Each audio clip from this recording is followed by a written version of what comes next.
Welcome to our vlog. Welcome to our vlog. And today we're going to be talking about how unhealed trauma can derail relationships, especially in the area of communication. I think that's a very worthy subject. And we're going to use a little example from our life that happened a little while ago now. But I'll set the scene. So the scene is that we have this water filter that has to be filled up. And so I go to the water filter to fill up the kettle for my tea in the morning, and there's no water in the water filter. And I know that Angus used it earlier to make his matcha tea. And so I'm irritated, and I say in an irritated way to him, Angus, didn't you put water in the filter after you used it? And so I will completely accept that I wasn't neutral, that I didn't say it in the kindest way, that I was irritated about this. And what happened, though, was that irritation lit a spark that turned into something much bigger inside of you. It actually didn't really derail our relationship that day, which is great because we've learned along the way. But I thought it would be really good to talk about what your internal experience was, because I know this happens to so many couples where their unresolved trauma gets discharged in their current relationship, and it can be quite startling when that happens for both parties and really painful. And so that's why I wanted to talk about it. Okay, so I will absolutely concede that that my reaction was above and beyond and completely inappropriate to the situation at hand. And obviously I was in a very low mood that day. And so I think what's been very interesting for me, well, it's not that it's of late, this has been a journey. And yes, unfortunately, from time to time, I kind of lose my shit. And that would be a perfect example. But I have become I want to say I've become pretty adept at not doing that. Mm-hmm. And, you know, there are those moments, the sort of perfect storm moments when I will. Few and far between. I want to hopefully believe that they are few and far between. But I think that they've started to become few and far between because more often than not, I now find myself taking a breath and allowing myself to become present to the feeling inside, rather than what has been for years not a tendency to go to the feeling inside, but to act out this coping mechanism of anger. And unfortunately, you get to be on the receiving end, or have been for a significant part of our relationship, and it was a problem in our relationship for many years. So of late, and maybe now hopefully this has been a few years when I say of late, I have become better at going to the feeling and becoming present to the feeling. And when that first started to be a new way of approaching it, I think the first couple of times, and maybe there was one time when I had quite a significant insight, I started to realize that in coming present to that feeling, I had this strong sense that this is nothing to do with Rohini. This is all to do with my childhood. And I think there are so many experiences where we can talk about childhood trauma, but as I see it, I think there's an enormous spectrum around childhood trauma where, for sure, and certainly in my case, it looks like an experience where love has been removed to some degree or another. So in my situation, in my circumstances, I come into the world, I'm very much an accident. My parents had already had 4 kids, and they were of an age where, you know, probably getting to a point where my parents probably thought they could put their feet up and kick back a little bit. And here I come along and upset the apple cart. I think that for my father, as to the best of my knowledge, and I think this is accurate, at that particular time he was struggling financially, and the thought of having an extra mouth to feed was probably really scary to him. So, you know, for me to come along and be an accident, I think that was really a difficult thing for him to have to deal with. On the basis of that, I want to believe that anxiety that he was having to confront at that period in his life perhaps had him have a lot of judgment towards me. He had a very short temper, he was very impatient, he was very judgmental and critical. And that was my experience of my dad, basically from, you know, the year dot to, you know, when I was a teenager, and it got worse as a teenager. So I felt constantly judged and criticized by him, and I also felt like I wasn't good enough. That way of looking at it and considering that I wasn't good enough has to kind of ultimately, for me, go to a place where I'm unlovable. I'm not quite lovable enough. I don't really measure up to everybody else. This was all tempered by my wonderful, beautiful mother, who was very loving and very patient, exemplary on that level.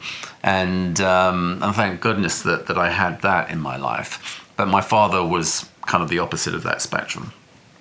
So anyway, looking at my life and looking at the course of my life, I feel like, yes, I have kind of had this sense based on that experience that I'm kind of looking for ways where I don't necessarily measure up, or looking for ways that I might be unlovable. I think that my experience with my father was punctuated with all kinds of different experiences about not being good enough. I don't know why this is today. This is coming up specifically, but this is perhaps a good example.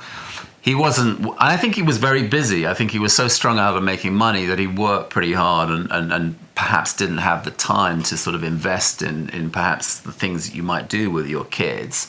So he never came to any of my sporting events. He rarely came to the school.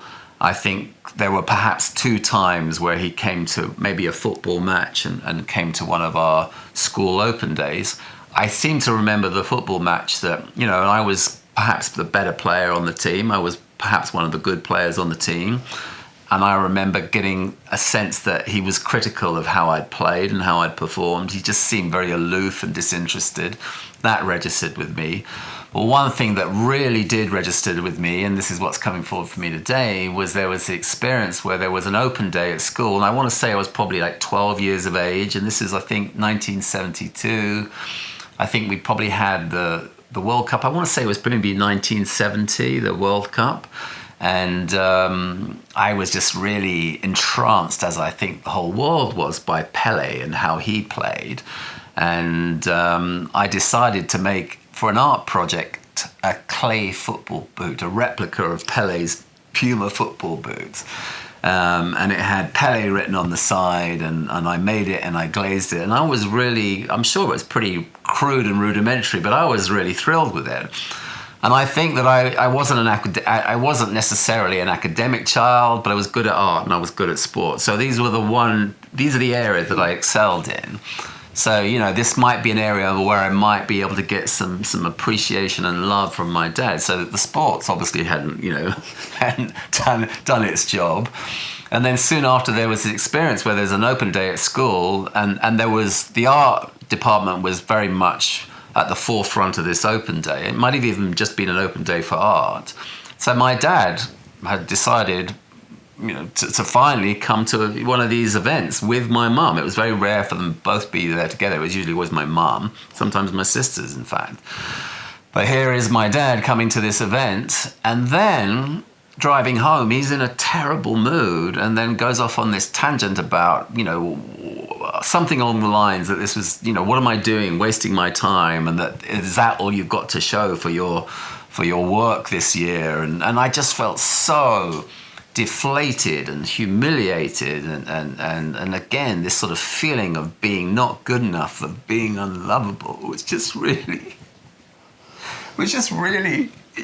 hurt, and it really landed in a way that just made a real scar on me. It's the only way that I can describe it. But there are all sorts of scars that I'm sure that, this is the one that's coming up for me today, but it was this feeling of being unlovable.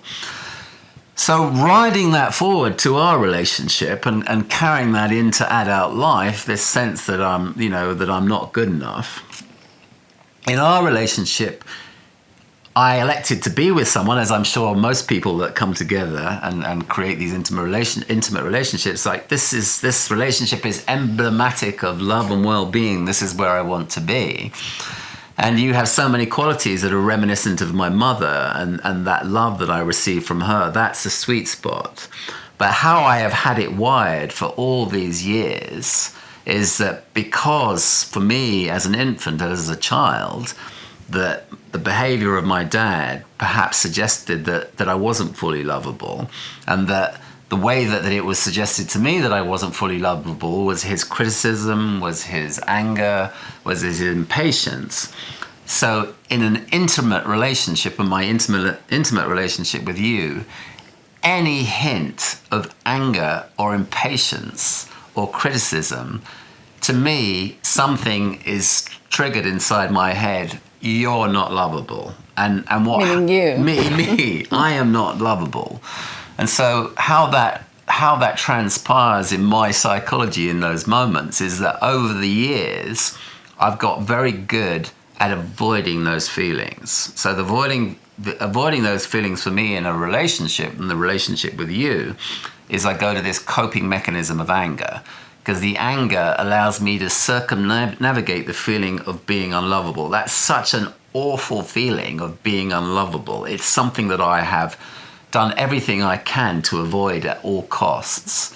So when that emerges in our relationship, those traits, let's say, they're not even traits, they're just normal human behaviors, where I might do something that's frustrating and you're annoyed by it, rightly so. I find myself, that is unbearable to me on some level, because it's like it's reminding me that I'm broken, I'm unlovable, and I'm not good enough. So I react in a way that's way above and beyond that, because that's so much easier than having to confront those feelings.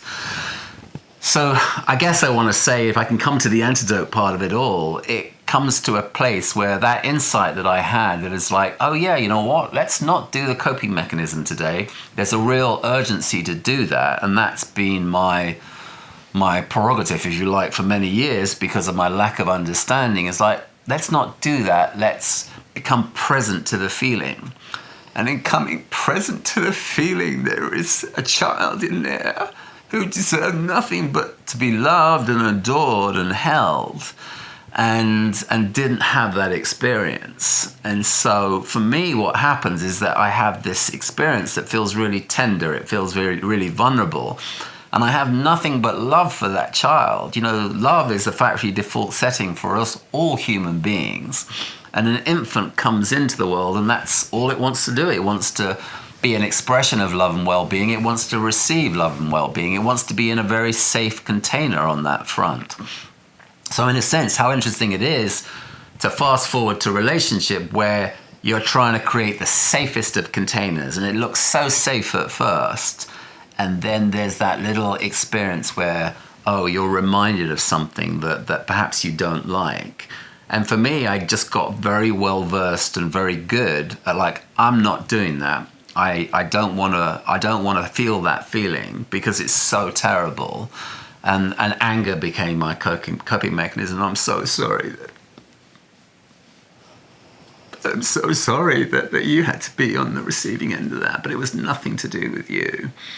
And I think that it's so important to sort of be able to see how, yeah, you know what, it is never personal. And I have got to that place of understanding, and yet there will be points where that all goes out the window, because maybe under the weight of a very busy mind or a very low mood, I won't see that in the moment. But I see it so much quicker. I think that's the good news, is that I will remember quickly what's going on. Yeah. And there's greater understanding between us now that allows me to be less likely to take it personally. Can't guarantee that either. Yeah. And then I have my own shenanigans with my own unresolved trauma too. So we're speaking about yours today, but it's an even playing field on that front. So I think thank you. I mean, that's a really beautiful example, and I so appreciate your vulnerability, Angus, and your willingness to just be so open-hearted in this moment, because that is the healing, and this is something that we've navigated in our relationship and had tremendous healing between the two of us, but also within ourselves because of the learning curve that we've been on.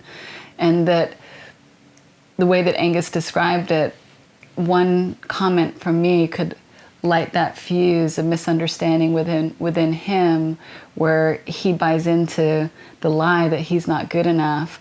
And in the past, rather than feel that pain, he went to the coping mechanism of anger and discharged that on me. And then I would take that personally and become reactive to that. And that's how our relationship communication would get derailed. It would just spin out of control from there. And so the healing for both of us has been to understand more about what's happening in those moments. And even in that situation where Angus wasn't fully present right away, I was able to realize what was going on, and it still kind of shook me, but I think I kind of knew that he was going to come back down to earth pretty quickly and we'd be able to move on from it. I can't say in that moment I wasn't so centered that I felt compassion, but at least I didn't throw gasoline on the fire. And so we're sharing this with you in case this is something that comes up in your relationship, to one, help you know that things can change, growth can happen, healing can happen, and that the way to heal really is to get present with your own emotional experience. Through being present, even if it feels uncomfortable, even if your conditioning is screaming at you to go in the other direction, by being present, you give yourself the opportunity to not just feel your feelings, but to awaken to the truth that is here in the present moment. And that truth is that you are worthy, that you're lovable, that you're magnificent, that you are perfect exactly as you are. That is the truth, and it's through being present.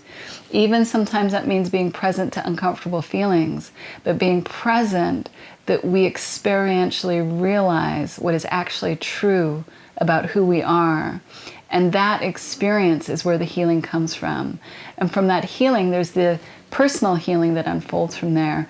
But then there's the healing that happens in the relationship where two people have room for each other's humanness. They have room for each other's frailties and room for the healing and growth that's there between the two of us. Beautifully said. Yeah. Yeah, thank you. All right. Well, thank you, everybody. And let us know if you have any questions. We're happy to answer them in the comments. Lots of love. Lots of love.